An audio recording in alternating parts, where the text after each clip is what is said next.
অনেক তো ক্যামেরার সামনে এসে ভিডিও বানালাম, এমনকি কোনো ভাই নেই যে আমার মতো গরিব অসহায় মেয়ের পাশে এসে দাঁড়াবে, যে আমার দায় দায়িত্ব নিবে, আমাকে বিয়ে করবে।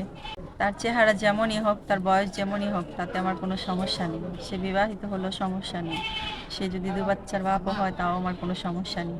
আমি সত্যি নিয়ে সংসার করতে রাজি আছি যদি সে রাখতে পারে। আসসালামু আলাইকুম আপু। ওয়ালাইকুম সালাম। আচ্ছা আপু, আপনি কেন আসছেন আমাদের ক্যামেরার সামনে? বিয়ের জন্য ভাইয়া। বিয়ের জন্য আসছেন? জি। আচ্ছা আপু, আপনার বাসা কোথায়, নাম কি আর বয়স কত? বাসা বিক্রমপুর, নাম লিমা, বয়স 24। আচ্ছা আপু, এর আগে কি আপনার বিয়ে হয়েছিল? জি, হয়েছিল। আচ্ছা, কতদিনের সংসার করেছেন? 3 মাস। 3 মাস। আচ্ছা আপু, আপনার ওই হাজব্যান্ড আপনাকে ছেড়ে চলে গেছে নাকি আপনি চলে আসছেন, কোনটা? আমি ছেড়ে চলে আসছি। কেন আপু? সে নেশা পানি করতো, মারধর করতো যৌতুকের টাকার জন্য। I see. মানে আপনাকে মারধর করতো যৌতুকের টাকার জন্য? জি। কত নোংরা মন মানসিকতার মানুষ। আচ্ছা আপু, আপনার সাথে যোগাযোগ করবে কিভাবে? আপনাদের মাধ্যমে। আমাদের মাধ্যমে। সুপ্রিয় দর্শক, এই মুহূর্তে দেখতে পাচ্ছেন স্ক্রিনে একটি নাম্বার। এটা হচ্ছে চ্যানেল কর্তৃপক্ষের নাম্বার, এটা হচ্ছে লিমা আপুর নাম্বার না। আপনারা কেউ ভুল ভাববেন না এবং ভুল ভেবে কল দিবেন না।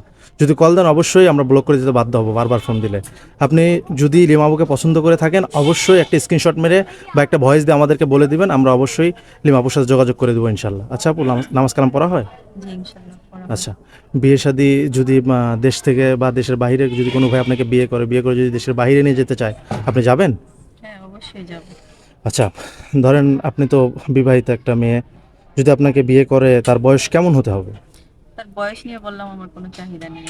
সে দেখতে যেমন হোক তাতেও কোনো সমস্যা নেই। কোনো সমস্যা নেই আপনার? না। আচ্ছা, ধরেন আপনার তো বিবাহিত একজন মানুষ আপনি, আপনাকে যদি কেউ বিয়ে করে বা তার আগের বউ আছে বা বাচ্চা কাচ্চা আছে বা বউ মারা গেছে, সেগুলো মানুষ যদি বিয়ে করতে আপনি করবেন? হ্যাঁ, অবশ্যই করব। আচ্ছা, করবেন। আচ্ছা, বিয়ে শাদী করার পর কি আপনি মানে আপনার শ্বশুরের ফ্যামিলি নিয়ে থাকবেন নাকি আপনি একা একা থাকার চিন্তা ভাবনা আছে? স্বামী যেভাবে রাখে সেভাবেই থাকবো। স্বামী যেভাবে রাখে সেভাবে থাকবেন? জি।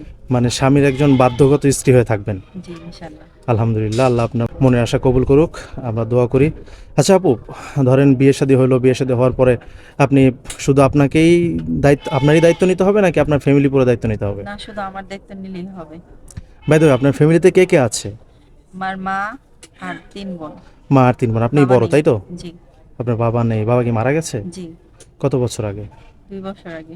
2 বছর আগে। তার মানে বাবা চলে যাওয়ার পর আপনাদের ফ্যামিলি অনেক খারাপভাবে চলছে তাই তো? জি। আর্থিক সহযোগিতা কেউ করছে আপনাকে কখনো? না। এতদিন আমি ছোটখাটো একটা চাকরি করতাম।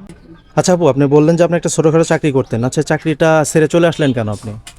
চাকরি তো ছাড়িনি, বিয়ের জন্য এখানে আসছি। বিয়ের জন্য আসছেন? জি। তো আপনার এলাকাতেই তো অনেক সুন্দর সুন্দর ছেলে আছে, প্রস্তাবের মাধ্যমে বিয়ে করতেন। আছে, কিন্তু তারা যৌতুক চায়, যেহেতু আমার আগে একটা বিয়ে হয়েছিল, সেই ও জন্য তারা যৌতুক চায়। আচ্ছা, যৌতুক চাই, যৌতুকের টাকা দিতে পারছেন না এই জন্য আপনার বিয়ে হচ্ছে না? না। আচ্ছা, ঠিক আছে। আচ্ছা আপু, আমি আপনাকে লাস্ট একটা প্রশ্ন করি, সেটা হচ্ছে আপনি যদি বিয়ে শাদী করেন বা আপনাকে যদি কোনো ভাই বিয়ে শাদী করে, তার ফ্যামিলিতে যে সব কিছু মেনে নিতে পারবেন তো ইনশাল্লাহ? ইনশাল্লাহ। ইনশাল্লাহ। আমি আবারও বলছি, স্ক্রিনে একটি নাম্বার দেওয়া আছে, এই নাম্বার হচ্ছে চ্যানেল কর্তৃপক্ষের নাম্বার, এটা লিমা আপুর নাম্বার না। আপনারা যদি কেউ ভুল ভেবে বারবার ফোন দেন অবশ্যই ব্লক দিতে বাধ্য হবো কিন্তু। যদি লিমা আপুকে পছন্দ হয় অবশ্যই আমাদেরকে ভয়েস অথবা স্ক্রিনশটের মাধ্যমে জানিয়ে দিবেন, আমরা লিমা আপুর সাথে যোগাযোগ করে দিব। আচ্ছা আপু, ভালো থাকবেন, আমরা আপনাকে একটা আপনার মনের মানুষকে যোগাযোগ দেওয়ার চেষ্টা করবো ইনশাল্লাহ। আসসালামু আলাইকুম।